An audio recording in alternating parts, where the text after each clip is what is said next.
Aam Aadmi party ഈ വരുന്ന നിയമസഭാ തെരഞ്ഞെടുപ്പിൽ കേരളത്തിൽ 50-ലധികം സീറ്റുകളിൽ മത്സരിക്കുന്നുണ്ട്. ഈ ജില്ലയിൽ 2 സീറ്റിലാണ് മത്സരിക്കുന്നത്. പാലക്കാട് നിയോജക മണ്ഡലത്തിലും അതേപോലെ തന്നെ മലമ്പുഴ നിയോജക മണ്ഡലത്തിലും. പാലക്കാട് നിയോജക മണ്ഡലത്തിൽ മുൻ കണ്ണാടി പഞ്ചായത്ത് വൈസ് പ്രസിഡന്റ് ശ്രീ ഉദയൻ സുകുമാരനും ഇവിടെ മലമ്പുഴ നിയോജക മണ്ഡലത്തിൽ ശ്രീ സജി പി ജെയുമാണ് മത്സരിക്കുന്നത്. 140 സീറ്റിൽ ആം ആദ്മി പാർട്ടി മത്സരിക്കുന്നില്ലെങ്കിൽ 50 സീറ്റിലധികം സീറ്റ് മത്സരിക്കുന്നു എന്നതിൽ വളരെ കൃത്യമായ ഒരു രാഷ്ട്രീയ സന്ദേശമാണ് കേരള ജനതയ്ക്ക് നൽകുന്നത്. അതായത് വെൽഫെയർ പൊളിറ്റിക്സ് നടപ്പിലാക്കാനുള്ള സന്നദ്ധത കൃത്യമായി ജനങ്ങളിൽ എത്തിക്കുക ഈ തെരഞ്ഞെടുപ്പിലൂടെ എന്നുള്ളതാണ് ആം ആദ്മിയെ സംബന്ധിച്ചിടത്തോളം ഏറ്റവും പ്രധാനപ്പെട്ട ഒരു കാര്യം. മറ്റൊരു കാര്യം എന്താണെന്ന് വെച്ച് കഴിഞ്ഞാൽ, ഇതിനകത്ത് ഞങ്ങൾ പറയുന്ന ഈ വെൽഫെയർ പൊളിറ്റിക്സ് യഥാർത്ഥത്തിൽ നടപ്പിലാക്കിയതിന് ശേഷം ആണ് ഇത് കേരളത്തിൽ ഞങ്ങൾ പറയുന്നത്. അല്ലാതെ ഒരു കാലത്ത് ഗ്യാരണ്ടി എന്ന് പറയുന്ന പദത്തിനോട് തന്നെ ഏറ്റവും കൂടുതൽ വൈമുഖ്യം കാണിച്ച് എതിർപ്പ് കാണിച്ചിരുന്ന രാഷ്ട്രീയ പാർട്ടികളെല്ലാം ഇപ്പോൾ ഗ്യാരണ്ടികളെ മുന്നോട്ട് വന്നിരിക്കുക. ഗ്യാരണ്ടി എന്ന പദം തന്നെ ഇവിടെ യഥാർത്ഥത്തിൽ അവതരിപ്പിച്ചത് ആം ആദ്മി പാർട്ടിയാണ്. പക്ഷെ ആ ഗ്യാരണ്ടി നടപ്പിലാക്കി എന്നുള്ളതാണ്. അത് ഡൽഹിയിലായാലും പഞ്ചാബിലായാലും ഇപ്പൊ ഗുജറാത്തിലും പാർട്ടി വളരെ ശക്തി ആർജിക്കുന്ന ഒരു സാഹചര്യമുണ്ട്. കേരളത്തിൽ ഒരു കൃത്യമായ ഒരു എൻട്രി ആം ആദ്മി പാർട്ടി നടത്തി കഴിഞ്ഞു. ഇതൊരു തുടക്കമാണ്. ഇനി വരും കാലത്തിലുള്ള എല്ലാ തെരഞ്ഞെടുപ്പുകളിലും സജീവമായ രംഗത്തുണ്ടാവും. കേരളത്തിലെ പരമ്പരാഗത രാഷ്ട്രീയ പാർട്ടികൾക്ക് കൃത്യമായിട്ട് അറിയാം, ആം ആദ്മിയുടെ എൻട്രി അവരെ സംബന്ധിച്ചിടത്തോളം വലിയ തോതിൽ ഒരു ആശങ്ക ഉണ്ടാക്കുന്നുണ്ട്. ഞങ്ങൾക്ക് ഇടയിൽ ഉണ്ടാവും. ഈ തെരഞ്ഞെടുപ്പിൽ റീസണബിൾ ആയ ഒരു പെർഫോമൻസ് ആം ആദ്മി പാർട്ടിക്ക് തീർച്ചയായും കാഴ്ചവെക്കാൻ കഴിയുമെന്നുള്ള കാര്യത്തിൽ ഞങ്ങൾക്ക് യാതൊരു സംശയമില്ല. അതൊരു തുടക്കമായി മാറുക തന്നെ ചെയ്യും.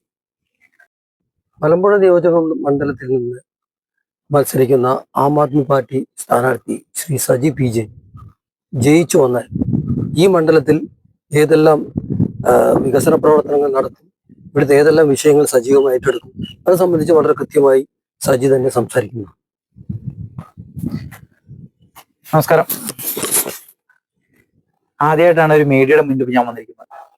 അപ്പോൾ ഞാൻ നമ്മുടെ മലമ്പുഴയുള്ള ആളുകളോട് പറയാനുള്ളത്, നമ്മുടെ മലമ്പുഴയിൽ 2-3 പുരാവസ്തുക്കളുണ്ട്.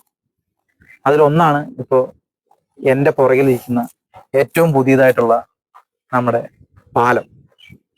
രണ്ടാമത്തത് എന്ന് പറഞ്ഞാൽ കോടികൾ ചെലവഴിച്ച് ഇതിന് തൊട്ടപ്പുറത്ത് കിടക്കുന്ന ഒരു പാലം കിടക്കുന്നു. നമ്മൾക്ക് എല്ലാവർക്കും അറിയാം, ഈ തെക്കേ മലമ്പുഴയും ഏലാക്കുമായിട്ട് ബന്ധിക്കണമെങ്കിൽ ഈ പാലം വേണ്ടതാണ്. കാലാകാലങ്ങളായി ജനങ്ങളുടെ ഒരു ബുദ്ധിമുട്ടായിരുന്നു പാലം. മഴക്കാലമായിട്ടുണ്ടെങ്കിൽ ഈ 30 കിലോമീറ്റർ ചുറ്റളവിലേക്ക് ആളുകൾക്ക് വരണമെങ്കിൽ കണ്ടമാനം പൈസ ചെലവുണ്ട്. ആ ചെലവെല്ലാം മാറ്റാനാണ് എത്രയും പെട്ടെന്ന് നമുക്കൊരു പാലം പണി വേണം എന്ന് പറഞ്ഞ് നമ്മൾ ഇതിന് തൊട്ടപ്പുറത്തൊരു പാലം നമ്മൾ സ്റ്റാർട്ട് ചെയ്തു ഗവൺമെന്റ്. എന്നാൽ അത് ഇന്ന് വരെ പൂർത്തിയാക്കാൻ പറ്റില്ല. ആ പൈസ വെറും ലാപ്സായി പോയി. അതിനുശേഷം വീണ്ടും നാട്ടുകാരുടെ പ്രക്ഷോഭങ്ങളും സമരപരിപാടികളുമായിട്ട് നടന്നപ്പോൾ അടുത്തൊരു പാലം പെട്ടെന്ന് തന്നെ തീർക്കുമെന്ന് പറഞ്ഞ് ഇന്നും ഇവിടെ നമ്മുടെ പുറകിൽ നിൽക്കുന്ന ഒരു പാലമാണ്. അത് ഇന്നും തീർന്നിട്ടില്ല ആ പാലം. പിന്നെ ഇതേപോലെയുള്ള ഒരു ഇതാണ് നമ്മുടെ റോക്ക് ഗാർഡിന്റെ അടുത്തുള്ള ബസ് സ്റ്റാൻഡ്. ഏകദേശം 10 വർഷത്തിലധികമായി അത് പണിതിട്ട് കണ്ടമാനം കോടികൾ ചെലവാക്കി ഇന്നും ഒരു ബസ് പോലും കയറാൻ പറ്റാത്ത രീതിയിലുള്ള ഒരു ബാത്റൂം ഉണ്ടോ, ഒരു ലൈറ്റ് ഉണ്ടോ, അവിടെയുള്ള യാത്രക്കാർക്ക് വരാനുള്ള ബസ് കറക്റ്റ് പോലും വന്ന് നിൽക്കില്ല. മലമ്പുഴയിൽ മാത്രമാണ് ബസ്സുകൾ നിൽക്കുന്നത്, അങ്ങോട്ട് പോകുന്നില്ല. ആ ബസ് സ്റ്റാൻഡ് ക്ലിയർ ആയാൽ മാത്രമാണ് ബസ്സുകൾ അങ്ങോട്ട് പോകുള്ളൂ. അപ്പൊ അതും ഇല്ല. പിന്നെ അതും എന്തിനാണ് ഈ പൈസ മുടക്കി കളയുന്നത്? ഇത് മുഴുവൻ ജനങ്ങളുടെ നികുതിപ്പണമാണ് അല്ലേ? ഞാനും നിങ്ങളും ഓരോ രൂപ അടയ്ക്കുന്നുണ്ടെങ്കിൽ ആ ഓരോ രൂപയിൽ നമ്മളുടെ പൈസയാണ് ആ ബസ് സ്റ്റാൻഡ് ഈ കാണുന്നതല്ല. ഇതൊന്നും പണി പൂർത്തിയാകാതെ ഇങ്ങനെ കിടന്ന് നശിപ്പിക്കുന്നത് എന്തിനാണ്? പിന്നെ ഏറ്റവും അടുത്ത് പ്രളയം കഴിഞ്ഞതിന് ശേഷം വന്നിരിക്കുന്ന കുനുപ്പുള്ളി പാലം ഇപ്പൊ അതിന്റെ കണ്ട് വീണ്ടും ഒടിഞ്ഞിരിക്കുകയാണ്. എല്ലാ രാഷ്ട്രീയ പാർട്ടികൾ വരുമ്പോഴും ഓരോ മോഹന വാഗ്ദാനങ്ങൾ മാത്രമേ നൽകാൻ സാധിക്കുന്നുള്ളൂ. അത് ഇന്നും പൂർത്തീകരിക്കാൻ പറ്റാതെ നിൽക്കുകയാണ്. മോഹന വാഗ്ദാനം ഇലക്ഷൻ വരുന്ന സമയത്ത് എല്ലാ പാർട്ടിക്കാരും മോഹന വാഗ്ദാനം തരും. അത് കഴിയുമ്പോൾ അവരവരുടെ കൈയും കുഴിക്കും. അതുപോലെ ഇവിടെ ഏറ്റവും എടുത്തു പറയേണ്ടതാണ് കുടിവെള്ളം.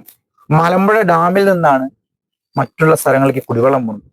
ഇന്നും ഡാമിന് ചുറ്റളവ് താമസിക്കുന്ന ഈ വേനൽക്കാലം ആയിക്കഴിഞ്ഞാൽ ഒട്ടനവധി പേർക്ക് കുടിവെള്ളം കിട്ടാതെ ഈ ഡാമിൽ വന്ന് കുഴി കുത്തി ഓരോ കുടം വെള്ളം എടുത്ത് പോകുന്ന ഒട്ടനവധി ആളുകളുണ്ട്. ഇതൊന്നും രാഷ്ട്രീയക്കാരെ കാണുന്നില്ല, ഇതൊന്നും അവർക്ക് വേണ്ടി ചർച്ച ചെയ്യുന്നില്ല. ഞാൻ എൻ്റെ ഉറപ്പ് ഞാൻ നിങ്ങൾക്ക് തരികയാണ്. നിങ്ങൾ എന്നെ വോട്ട് ചെയ്ത് വിജയിപ്പിച്ചാൽ ഈ പറഞ്ഞ കാര്യങ്ങൾക്കായിരിക്കും ആദ്യം ഞാൻ മുൻതൂക്കം കൊടുക്കുക. അതെന്റെ ഒരു വാക്ക് മാത്രമല്ല, അത് ഉറപ്പാണ്.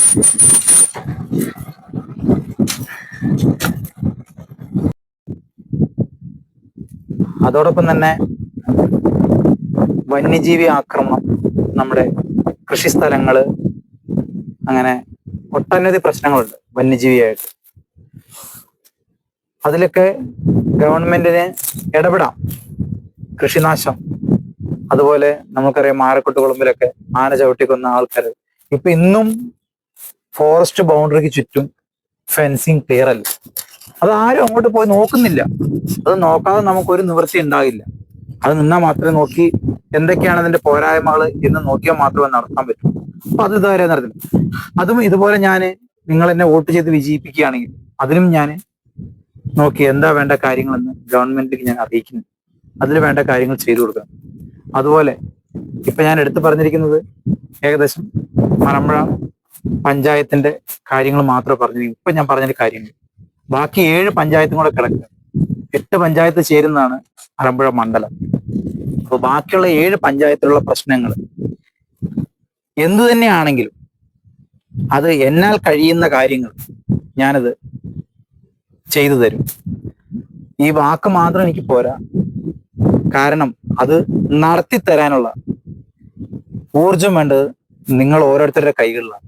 ഈ വരുന്ന 9-ാം തീയതിയാണ് ആ ഊർജം നിങ്ങളുടെ കയ്യിൽ. അത് എനിക്ക് എത്രത്തോളം നിങ്ങൾക്ക് സപ്പോർട്ട് ചെയ്ത് തരാൻ പറ്റുമോ അതായിരിക്കാം നിങ്ങളുടെ ഓരോരുത്തരുടെയും ആവശ്യം. നിങ്ങൾക്ക് ഇത്രയും കാലം ഈ 8 പഞ്ചായത്തിൽ എന്തെല്ലാം വികസനങ്ങൾ വന്നിട്ടുണ്ട്, എന്തെല്ലാം പോരായ്മകളുണ്ട് നിങ്ങൾക്ക് സ്വന്തം വിലയിരുത്താനുള്ള ദിവസങ്ങളാണ് ഇപ്പോൾ. പലതും ഇപ്പോൾ ഞാൻ പറഞ്ഞു പുരാവസ്തുക്കളായി കിടക്കുന്നത്. ഇതുപോലെ ഉണ്ടാകാതിരിക്കാൻ വേണ്ടി നിങ്ങൾ ഓരോരുത്തരും എനിക്ക് വോട്ട് ചെയ്ത് വിജയിപ്പിച്ചു കഴിഞ്ഞാൽ ഞാൻ നിങ്ങളുടെ കൂടെ എപ്പോഴും ഉണ്ടാവും. ഇത് എൻ്റെ ഒരു ഉറപ്പാണ്, വെറും വാക്കല്ല. മറ്റുള്ള രാഷ്ട്രീയ പാർട്ടികൾ പറയുന്നത് ഇതെന്റെ ഉറപ്പാണ്. അപ്പൊ നിങ്ങൾ ഈ വരുന്ന ഇലക്ഷന് ആം ആദ്മി പാർട്ടിയുടെ ചിഹ്നമായ ചൂലിൽ മാത്രം വോട്ട് ചെയ്ത് വിജയിപ്പിക്കുക. നന്ദി, നമസ്കാരം.